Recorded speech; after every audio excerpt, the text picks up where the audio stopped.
Dewan Perwakilan Rakyat atau DPR secara resmi telah mengesahkan Undang-Undang Otsus Papua. Regulasi tersebut diyakini menjadi upaya negara untuk mempercepat pembangunan di Papua. Pembangunan di Papua adalah hajat pemerintah demi mewujudkan pembangunan yang Indonesia sentris alias menyeluruh. Wilayah yang terletak di paling timur Indonesia tersebut memang seharusnya mendapatkan perhatian khusus karena pembangunan infrastrukturnya yang berbeda dengan wilayah Indonesia lainnya, khususnya di Pulau Jawa. Anggota Pansus Rancangan Undang-Undang Otonomi Khusus atau RUU Otsus Papua, Tripena M. Tinal berharap agar perubahan kedua atas Undang-Undang Nomor 21 Tahun 2021 tentang Otsus Papua dapat mendorong pembangunan di Papua. Dirinya ingin agar nantinya Undang-Undang Otsus yang baru dapat berperan dalam meningkatkan taraf hidup masyarakat Papua.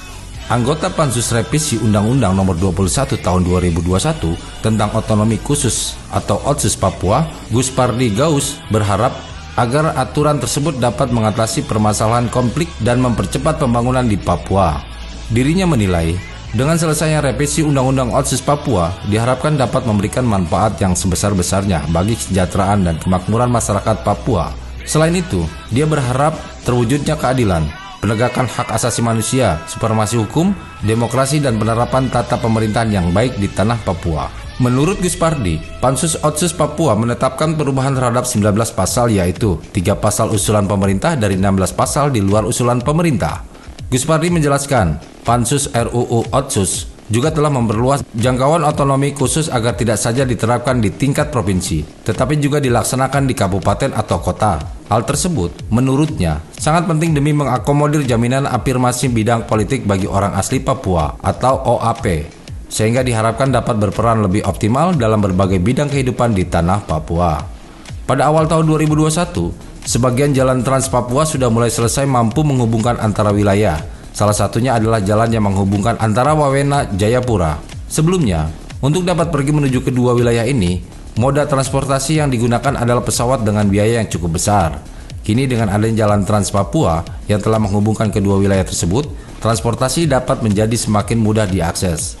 Pembangunan jalan Trans Papua merupakan kebijakan Presiden Jokowi untuk meningkatkan kesejahteraan masyarakat asli Papua, lalu mengejar ketertinggalan dengan membuka akses dari suatu daerah ke daerah lain. Sementara itu, Ketua DPRD Kota Jayapura, Abisai Rolo, menuturkan, dana otsus yang digelontorkan selama ini telah membantu masyarakat asli Papua dalam membantu membangun Papua.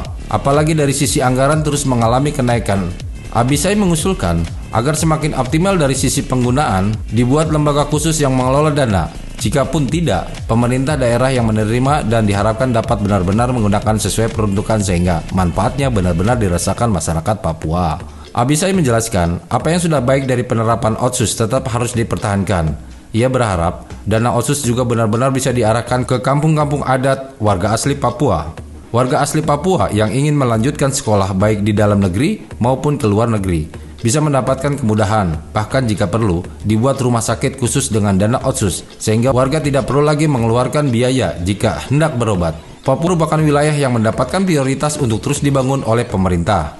Karena dengan pembangunanlah provinsi paling timur di Indonesia tersebut dapat meningkatkan taraf kesejahteraan dan memiliki daya saing.